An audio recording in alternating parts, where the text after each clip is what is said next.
the exchange rate went from about 140 to 103. And that really messed you up. Yes, I got some money edged. This last year, we lost money for the first time since about 2011, 2012. Yeah. Bringing us right up to date, what about Trump's tariffs? Because clearly you're an importer under WTO yes, rules. it's had an effect.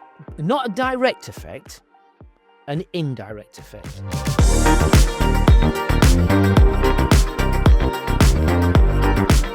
Welcome to Business Unlimited, a podcast that looks at business stories of people who've been there and done that. My name's Tim Coleman, and we've been talking to Gary Ford, who's the founder and managing director of Tiger Hobbies Limited, an importer based here in the UK, in the Dearne Valley, between Barnsley and Doncaster, in South Yorkshire, importing hobby models from across the world into the UK and distributing them to shops that then resell them, but also building a retail part of that business as well. And Gary's been through an amazing journey, really, from his military background to starting out with car boot sales and then setting up Tiger Hobbies Limited.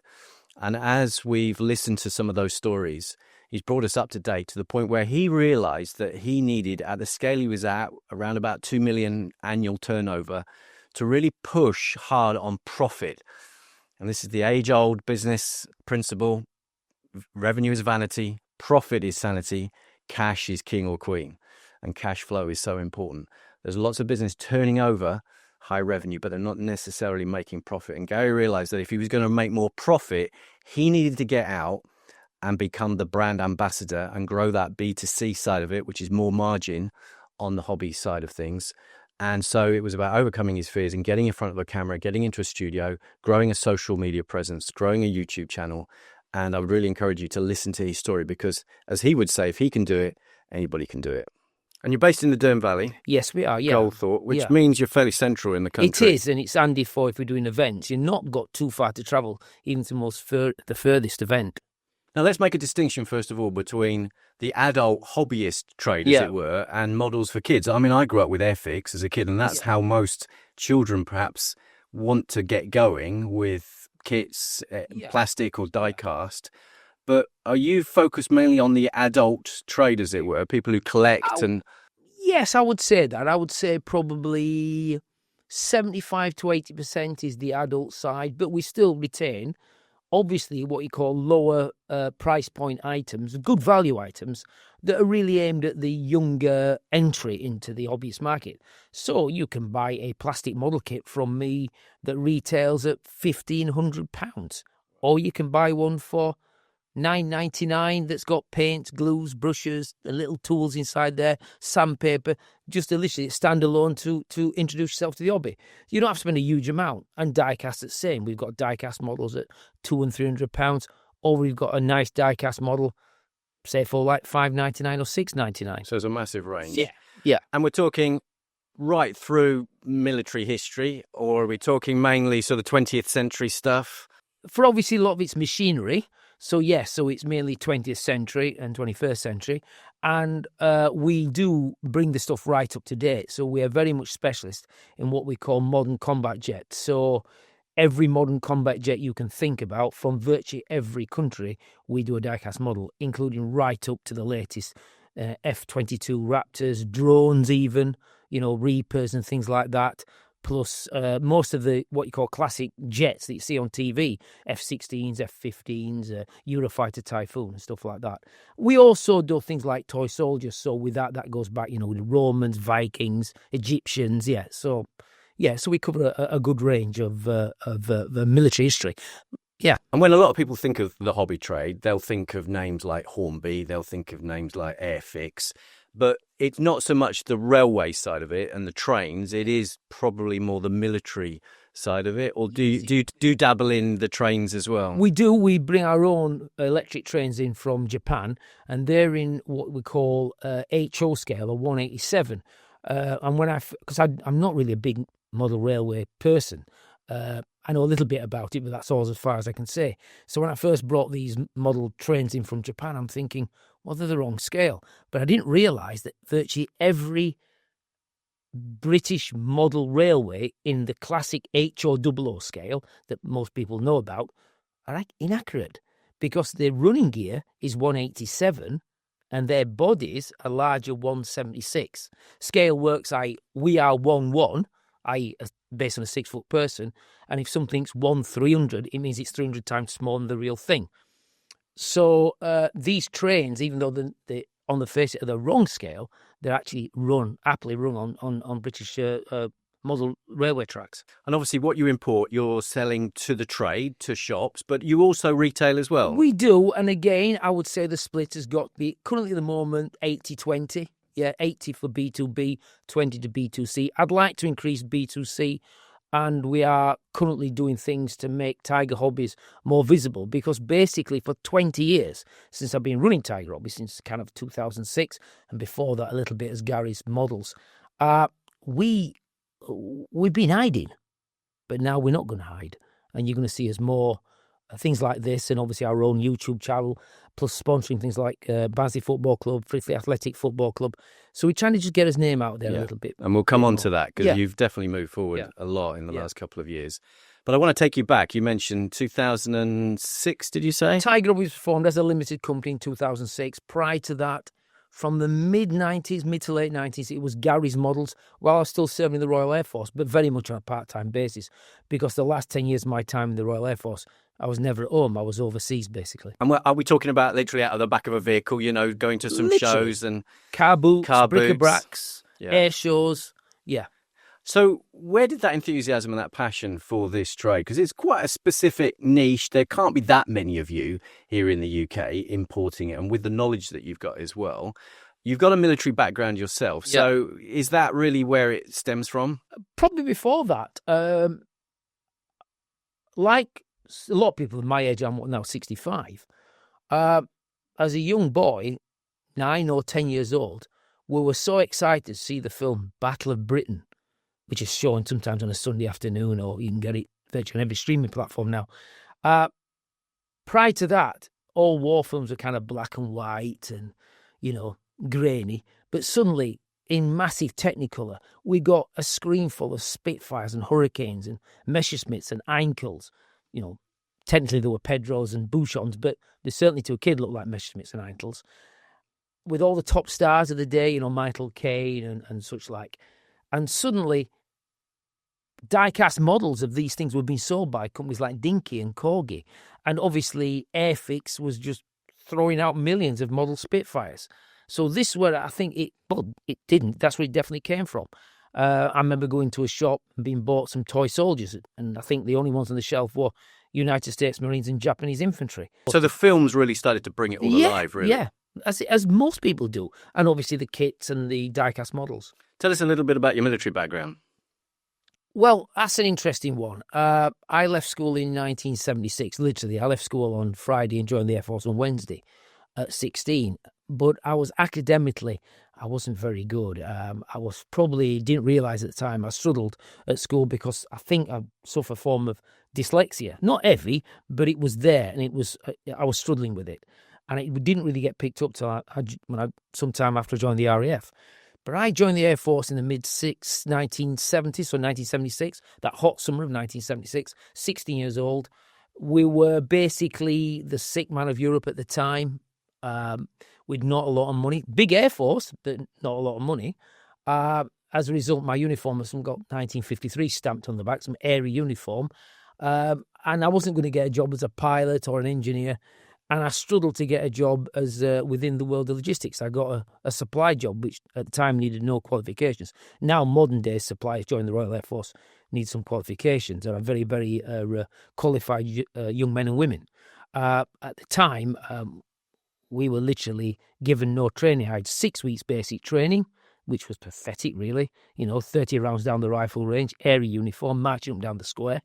Then I got a week's leave, 6 weeks basic supply or stores training, and then slung straight onto my first unit. And we were the first of a new breed of young men joining the Royal Air Force, known as Smalley boys. So prior to that, you could join the Royal Air Force at 15 years old, just before I joined at 16. But you were kept away from the general Royal Air Force population as an apprentice up until the age of 18. But as they'd got rid of the apprentice schemes, they started taking young men at 16, joining the RAF. For the girls, you had to be a year older at 17. But you could be on your first operational unit at 16 years old. And that was a massive, massive shock to some young kid who was basically naive in the ways of the world. Wow. Yeah. Quickly, you became known for your skills in trading, as it were, because you started to identify opportunities around stores and supplies. Yeah. At the time, I didn't realise, but the basic training I did, and later on as I did more and more courses in computing and logistics, and, I was quite well qualified. I probably spent 18 months in training, overall in my career, various courses for everything from computing, fuels management, forklifts, and all kinds of things we trained in. And at the time, you're not realising, but I was looking at the basic principles of business. Suddenly, my brain started working cubic capacities and, containers and backs of lorries and inside how much an aeroplane could hold and stuff like that. I was unfortunate to not have a brilliant career, no fault of my own, and many thousands like me, because unfortunately, in 1991, just as I was getting promoted to the rank of sergeant, the Cold War ended, and the Royal Air Force would go from 100,000, approximately 96, 97,000 in 1991, 92. To the time I left the Royal Air Force in 2002, there's only 41,000 of us. So that's not good for promotion, as thousands and thousands are losing their jobs. And my trade was hit massively. So we had 6,000 supply personnel, logistics personnel. That was cut down to just over maybe 1,100. But suddenly in the 90s, we started to go overseas a lot, deployments to the Middle East, especially with the pre-global war on terror. There was things happening in the Middle East, like the destruction of the USS Cole, and obviously people have heard of Black Hawk down in Mogadishu. Yeah. So that was causing deployments around the world. And what do you need for deployments? You need logistics, drivers, cooks, and administrators. And therefore, for the last 10 years of my service, I was never at home. But eventually, by going overseas that much, I kind of got good at my job, as you do. We get more practice, I suppose. And then I got promoted to sergeant really late on in my career. So instead of being promoted to sergeant at 30, I didn't get promoted to sergeant until I was 36 or 37. And that was a long time. I was 13 years in the rank of corporal. And my first job as sergeant, I thought, I want to stay in the operational side of the Royal Air Force and go overseas again. But they got other plans and sent me as a contract monitor to RAF Bulmer in Northumberland, where my job was to basically be the Crown's representative on all these subcontractors. As the Royal Air Force was getting smaller, actually some of the jobs weren't disappearing. There were servicemen and Crown servants, such as civil servants, were being replaced by private military contractors. And our job was to make sure that these private military contractors gave the Royal Air Force value for money. So you started to understand value, price, margin. I was allowed to look at profit margins. And you were looking at profit margins. So the real basics of business. And guess what? No training. I had no training whatsoever. I got sent on a local purchase course prior to this, 10 years before that, and which that brought it back. But they literally threw me in there with no training. I had to pick it up on the run. But what I realised was, when I got in contact with command or headquarters, I was allowed to look at the profit margins of these companies. And I realised there are three types of profit margin. The ones who don't make enough, the ones who are ripping you off, and the ones in the centre ground. And it's in the centre ground that you want to be. You need a contractor that's got enough profit margin to what we, just in case, I think it's called force majeure, not understanding what could come round the corner. So if suddenly we were feeding 500 airmen at a camp on food contract, and suddenly an operational thing happened, and suddenly we had to feed 1,500 airmen and airwomen at the time, could that company cope until we got the money to them? If that company's making so little profit margin, they end up going bust. And the classic case is a company called a massive MOD contractor and, civil contractor in the United Kingdom called Carillion. That's what exactly happened to Carillion. They were just not making enough profit, or they were misusing the profits they were making and not pumping them back into the businesses. So by the time you left the RAF and then started Gary's Hobbies and then into Tiger Hobbies, the basics of business were in place. Absolutely. Once you got going, those first few years, were you still learning by then and making mistakes, or did you feel like you pretty well had the basics? No mistakes were made. Yes, I understood the logistics system, but I had to learn the commercial logistics system first, which I did quite quickly. I think the main problem was I was sucked into a vacuum because suddenly I could provide these hobby products 25 and 30% cheaper than anybody else because my logistics were bang on. I was importing from 2 and 3% of overall logistics costs or overall purchase costs, where some of my competitors were running at 20, 25% because they weren't being very effective with their logistics, where, as I said before, my brain works in a cubic capacity type of way. And therefore, I went from literally, and this is no word of lie, I went from a car booter really in 2002 when I left the first class for Royal Air Force. And the first year I was just doing car boots. To by 2008, I was one of the biggest distributors of model aircraft in the world, die-cast model aircraft. So my turnover in 4 years went from 80,000 to 1 million. How did you cope with that? I mean, was that stressful? Did you feel like it was a sustainable growth, or did it feel like it was too quick, too soon? It almost made me ill. In fact, at the time, by 2008 was the start of the worldwide global recession. Happened in America, and then it bit down hard in Britain in 2010, 2011. What I found was the banks didn't want to loan me money. I couldn't get credit, so I had to live within my means. But as these containers or loads were getting bigger, so I might buy a $10,000 load and sell it for, say, $12,500. But the next load was $13,000. So I've got to find the money to make the difference of load up. And the next load was $15,000 and $18,000 and $20,000, $25,000. To go from 80,000 to 1 million, you're growing. But the trouble is I didn't have the financial backing behind me to do that. And there were times I literally had £10 in the bank, but loads of assets, loads of money on the books. Cash is king or queen, isn't it? Money that sold Tiger Hobbies, but that was going to be wait 30 or 60 days before it arrived. What saved Tiger Hobbies, and you might find this very, very strange, and other businessmen, I'm sure, or business people will tell you this, it was the recession that bit down hard in 2011. So it started hurting me in about 2012, 2013. So my turnover, by that time, I'd up to about 1.4, 1.5 million. Suddenly, half my turnover went within 18 months. And I was back to about £700,000 a year. And my main customers were leaving me. A lot of some overseas customers were leaving me, and that would even worse later after 2016.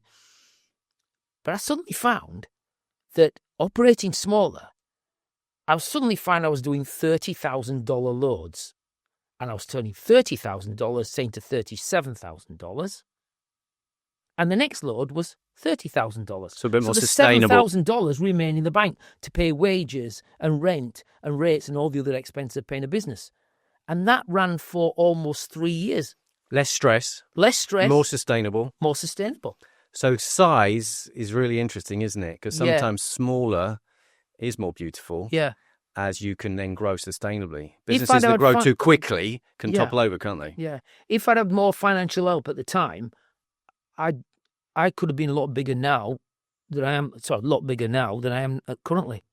But, Interesting. Yeah. So when you look back, would you have done anything differently at the time, at the point where you were growing quickly? If you couldn't find the finance, there's not a lot else you could have done. Was that the limiting factor then? Yeah, I think finance was a limiting factor, plus the fact that the major competitor, so we were importing a brand called Hobby Master, a die-cast model brand, and it was only small initially, but within 4 or 5 years, it was the biggest range in the world, because the main competitor to that brand was the United Kingdom company called, I'm sure you've all heard of it, Corgi Toys. And I've got to thank Corgi Toys, or Corgi Models, which are now part of the Ormby Group, but at the time they were not under Ormby. I think they were under Master Replicas Cards Inc. at the time. Unbeknown to me, in serious trouble. And they went bust sometime 2006, 2008-ish.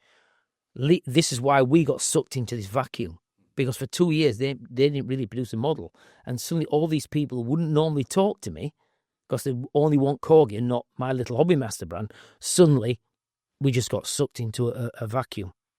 So it's interesting how you've gone through these ups and downs. Yeah. Some of that dictated by the market. I'm sure exchange rates when you're importing is a big factor as that well. is, I would say, the one that gives me the sleepless nights is exchange rates. Under what Prime Minister Liz Truss, 44 days or whatever she's Prime Minister, the lettuce lady. The exchange rate went from about 140 to 103. And that really messed you up. Yes, I got some money edged, but not at all. So this last year, we lost money for the first time since about 2011, 2012. And that, when I look deep into the books of why we lost that money, it was exchange rates. And we lost about 30,000, 40,000 pounds in exchange rates alone, just in over a period of about 6 months. So you've had to learn resilience as much as anything else through all of this. Yeah. What about the pandemic? I mean, that was a big turning point for a lot of businesses. How did that affect you, considering some of what you'd already been through? I would say the first real challenge we got apart from the financial crisis was Brexit. Yeah. That hurt quite a lot. Again, I lost £300,000 or £400,000 of turnover. All my European customers simply got up and left. Not that our products weren't competitive, but they said, well, if we buy from you, we've got to spend time filling paperwork out. So I'd rather go and buy it from another distributor in Europe where it's 5 or 10% more, but less time in paperwork. And it just comes. So that's why we lost all those customers. And we just about got over that and got a lot of because a lot of my competitors who were buying from Europe couldn't hack it. We are always been running under what you call WTO rules, World Trade Organization rules, of buying from outside the EU. So I changed my EU buying from, just like buying from Barnsley, Doncaster or Huddersfield, to importing from Germany, Czech Republic and Poland under my WTO system, and got my couriers and freight agents sorted out. So suddenly that sorted out, and suddenly I took a lot of business. So the business I lost, I got it back. Then the pandemic. And for most business UK, this was deadly. But for the hobby trade, initially I thought it was going to be deadly for ourselves. Why wouldn't you? And I would say 85 to 90% of my current customers threw the towel in, or certainly went under, because they were getting, the furlough and stuff. They just shut the businesses down. But the 10% that remained, the onliners, suddenly found they ramped up. It ramped up. So as a retail business, we don't do a lot at the time. We might do 20 retail a day, 40 or 50 at weekends. Even I went to like 60 or 70 a day and a couple hundred at weekends. It was just, I've never seen business growth like it. And has that trend towards B2C retail grown since the pandemic for you? Yes, it's got to be. Yeah, you've got to put it down to that. Yeah. So when you look back on all of that, that's quite a journey, really. What key business principles do you think you've learned through that journey? What lessons have you learned that you think others should hear that are really important key principles that can run right through the thread of all of that story? Yeah, and you mentioned the word earlier, resilience. I've always looked at business as a cartwheel. And at the centre of the cartwheel is the strength of the cartwheel, the hub, the axle point. And that's where you need to be for most of the time. And then you make sure that hub is looked after, and your products, your bread and butter products that are doing well for you, that keep turning over, keep bringing your income in all the time, that's where they belong. At the spokes is where you start to gamble. But the ones who go straight to the end of the spokes will fail. You've got to keep a core element of your business, your core customers, your current and loyal customers, and keep hold of them. Don't throw everything at some new flashy customer or some new flashy idea. By all means gamble, and by all means experiment, but not at the price of the core of your business. So the words that come to my mind as I'm listening to you are consistency, maintaining the right mix of product, maintaining the relationship with the customers, making sure that they're happy, customer focused all the time, not getting too distracted, The 80-20 rule often 80-20 applies. rule, you know, yeah. No matter what you do, 80% you can't of fight your it. revenue comes from top 20% of your customers. Yeah. So those sorts of principles, they've steered you through some of those challenges. Absolutely. And I suppose the last crisis we coped very well, and that was the shipping crisis caused by international, which again had its roots within COVID, but I think it was made up basically, where the cost of a 20-foot container went from £2,000 all in to upwards of £12,000, and a 40-foot container went from £4,000 to £24,000. Now we've seen a number of business models failing in the last 2 or 3 years, and these are what we call the. I'm not saying this has actually failed, but the kind of Poundland world, the other businesses very similar have failed.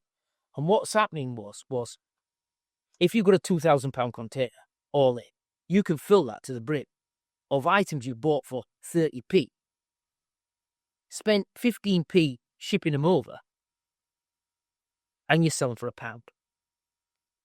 But when that container has gone to £12,000 or £24,000, it ain't viable. And the container prices have come down, but they're still around about £4,000 or £5,000 a container for a casual buyer. Because I'm not bringing Ulster containers; I'm bringing probably 20 containers in a year. So my container prices are averaging around about £4,000 to £5,000. If you're bringing more containers, you're going to get a better price. But that buy it cheap, sell it cheap will cause massive one that's going to have to come £2 land or £3 land. It's not necessarily the right model. Yeah. Bringing us right up to date, what about Trump's tariffs? Because clearly you're an importer under WTO yes, rules. it's had an effect. Not a direct effect, an indirect effect. So it's easy to explain this. Let's say 1,000 products are made. In the hobby world, for instance, as a UK distributor, and Tiger Hobbies is a reasonably sized, import of these products, but we'll take probably 100. The rest of the world might take 100. Europe, again, a decent size, might take 200. That's 400. The remaining 600 is going to go to the largest consumer market in the world, the United States. If they lose that market because the tariffs have gone up to, at one point, 145%, we found that some of the model kit companies are already throwing the towel in because they can't make enough. We can't sell enough.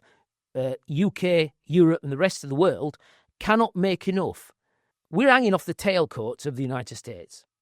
One of my colleagues in the United States, he'd got £100,000 of hobby products on the back of a container, and he was expected to pay £5,000 in tariffs. Now, just to let people know, the Americans call them tariffs. We call it import duty. It's exactly the same. VAT's got nothing to do with it. That's a separate entity.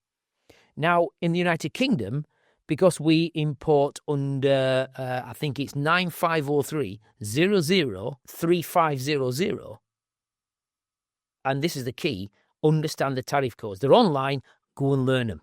Because I spent thousands on paying import duty when I didn't have to. Most of my product is 0 rated. In America, it was about 5%. So we're expecting a 5% or $5,000 bill from the American customs. It was with 145,000.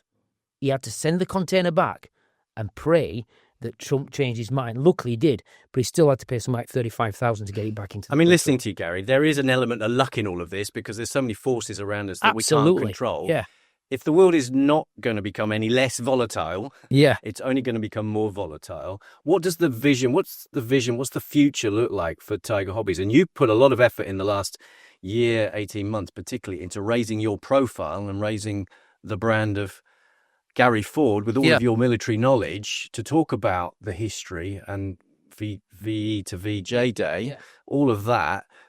As part of that, what is the vision going forward? It's going to be more B2C because think of profit margin as the legs of a duck or a swan under the water.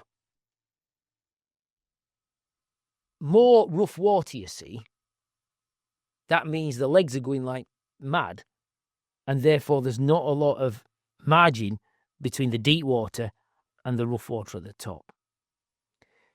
With B2C, you're getting a larger slice of the cake. And therefore, people saying, well, they haven't put the price up because they're making a lot of money. They may have lost some profit margin, but the overheads have not gone so far up as to hit the consumer. Where the people who don't make a huge amount of profit are the ones that are struggling. So it's always a balance of profit. That's the secret. It's all about margin. It's all about margin. Margin in life, margin in business. Yeah. If you go right back to you as an 18-year-old, with everything you've been through and everything you've learned through all of this, what advice would you give yourself as an 18-year-old again? That's a really interesting question and a really tough one. At 18, I was so naive, so unworldly wise. If you're 18 today, especially if you think you're going into business or in any form of work, and you've got an advantage now of things like, social media, YouTube, and lots of people, business podcasts, start listening to the podcasts, start listening to the lessons, become less naive, become more confident, and you should be okay. Where us from the 1950s, 60s, 70s, I suppose the baby boomers, really, I was kind of the end of the baby boomer, really. I was born in 1959. We never had those advantages. Yes, we've got resilience, so we've got some advantages that a lot of young people don't have. We can accept failure more. A lot of young people are taught that there is no failure. Everything is a win. Learn to accept failure and bounce back. Yeah. And, I mean, that's a great definition of success probably, isn't it? Learn to accept failure. Yeah. Communication skills, so important as well. Relationship building, businesses still know, like, and trust. Yeah. A lot of young people, confidence-wise, struggle with communication. So there can't be really much substitute for good communication skills. And the good thing now that regional accents are now much more acceptable. You see them on, TV, news, all kinds of things. Where advice, and I got advice this when I was in the Air Force. Do us a favour, Gary, cut out the slang. There's nothing wrong with having a Yorkshire accent or a Lancashire accent or a Midlands accent or a North Eastern accent or a Scouse accent. It brings a richness sometimes to the conversation, but cut out the slang. Learn, force yourself. If it means taking the odd elocution lesson, do so. I wish I'd have done it. That's the one thing I would have done. I don't care how much Mickey taking, which would have been, and I would have took a lot of Mickey taking. I'd have gone for elocution lessons as a younger person to cut the slang out. Keep an accent. Get rid of the slang. It's been fascinating talking to you and listening to you. The passion that you have for both the hobby trade, but also the military history, which comes out in your YouTube channel. But if people want to find out more, if you've whetted their appetite to get into the hobby trade or to watch some of the content that you've put together, how can they do that? My YouTube channel's currently called Tiger Hobbies Limited, but we're looking at rebranding to Tiger TV. But if you put Tiger TV, you'll still find it. Our website is www.tigerhobbies.co.uk. If you're interested in joining the hobby trade, it's a fascinating trade, very, very competitive. We have a huge problem in the hobby trade, is that a lot of the traders are actually ex-hobbyists. But you've got to forget the hobby and check the business side out. But you've got some wonderful traders who can talk the talk, sell the models, but can't pay their invoices because they don't got the very, very basics of having a spreadsheet with when your invoice is due, how much you've got to pay, and when you've got to pay. And attention to P&L. Yeah, P&L. Balance sheet. Yeah. Cash flow forecasting. A budget. Yeah. Basics. Business basics. That comes across loud and clear. So, Gary, you've been through a lot, really. The journey that you've explained, lots of ups and downs in that. The word resilience really comes out in that. Weathering the storm, making sure that you focus on the basics of business. But bringing us up to date, and you've come through the pandemic, you felt like you needed another push. You needed to go to another step. And that's when we met and we started a coaching journey around the business. And as you started thinking about more B2C, more retail, and realizing that you needed to be more of the brand ambassador, I was suggesting, well, maybe you need to get in front of a camera, Gary. You need to get on social media. You need to get on YouTube. You need to start bringing your passion to a wider audience that can then plug into you, but then be interested in purchasing from you. Yeah. And I remember when I first suggested that, I could see right in the headlights. the blood drain from your face. Yeah. And yet in the last 18 months, as we've been working together, you've come to a studio, you've brought your models with you, you've learned how to present, you've got in front of the camera, you've overcome your fears, which has been really impressive. Just talk us through a little bit of that journey and what it's meant to you and how you've progressed. If you go to our Tag Hobbies YouTube channel, you will see a series called D-Day to VJ Day, which I talk about the last year of the Second World War. You will see a journey that I've had to make. And the very first one is about D-Day. And it was literally filmed at the Rotherham Chamber of Commerce media room, just with, a banner at the back. You could see I was nervous, I was robotic, I was using lots of slangy language, typical South Yorkshire bloke. There's nothing wrong with that. Nothing wrong with that at all. I need it slipped there. No wrong with that. Rather, nothing wrong with that. But still having that Yorkshire accent. And you could see that I was not comfortable. But within just one episode, when I look at the episode about the battles in the Netherlands, I decided it's a tool. Stop worrying about it. Don't think too much about it. Just get on with it. So, rather than do it off cuff, as I did in my first series, I did a script, a storyboard. I learned off YouTube. I looked at how to make films and things and found storyboarding. That is the best way. Get a storyboard out. So break down the episodes, then fill the episodes out with a script, then rehearsal.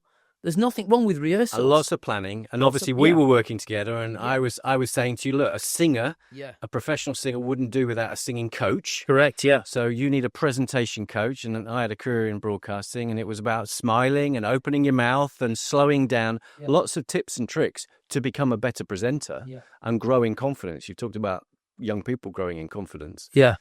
But this was about a confidence journey for you, wasn't it? Correct, yeah. So when you look back, do you feel like you've come quite a long way in that journey? Oh, yeah, and the journey's still continuing.